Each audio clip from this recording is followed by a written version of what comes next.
There is no other trade show like it on the planet. The SEMA show is officially back in Las Vegas starting today. And we have team coverage this morning as both Nicole Reynolds and Danny Masson are live at SEMA. But let's talk to Nicole first. Hey, Nicole, how's it going out there? Hey, and Kirika, honestly, having the time of my life here at SEMA. You said it best, there's no other trade show quite like this, and we're marrying cinema and cars this morning, and I'm bringing the big screen to your small screen. I've sung Kang, Mr. Delicious, whatever you want to go by this morning, hanging out with us today. And you know, we're standing behind two very iconic cars when it comes to the cinema world and cars. Talk to me a little bit about them. Okay, so we're going to start with Lola 1. This is a 1986 Toyota Corolla, and she is the, I guess, the grandmother of drift cars. And anybody that's into drifting, this is the car that they first fell in love with. This is where drift culture started with. It was an accessible Toyota Corolla that you could get for nothing, maybe passed down by your mother.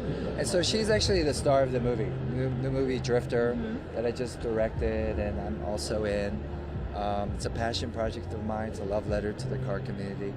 The whole car community actually came together to make this movie happen. And before we get to the other car, let's talk about the drift community. Yeah. You've been doing this for a while. You're obviously in love with the game. How did you even fall into that? Well, I didn't really know much about drifting until I did the Fast and Furious Tokyo Drift. It wasn't something that I grew up with. It was fairly new when I started that movie. But, you know, aside from the actual motorsport of it, the people behind it, you know, it's a motorsport that is still accessible to just anybody that has a rear-wheel drive manual car. You don't have to have a whole bunch of money. And the culture for me is why I was really drawn to it, you know. And now it's growing, and it's grown, and it's global.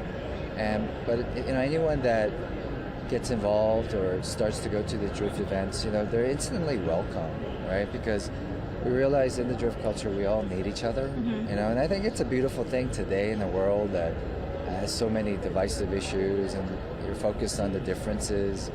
You know, this culture brings people together, you know, from all walks of life. Yeah. Now let's talk about the car behind you. This is the grandmother of the drifters, and now you've moved into something a little more like this. Talk to me about this one. So this fail-side 78 240Z it's making its world premiere in America. So it came from Japan about a week ago. This was a dream project that I had with Yokomaku-san that's right in front of us. He actually designed the Han car from Tokyo Drift, the orange and black one, the legendary car. So I have a love affair for these old Datsuns. This is a 1973 Datsun 240Z, but it has a one-of-a-kind motor, a twin-cam motor that was designed by Datsun in the 70s and never got made.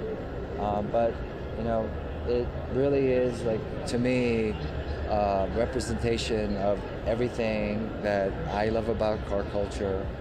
That is everything that's beautiful about Japanese car culture.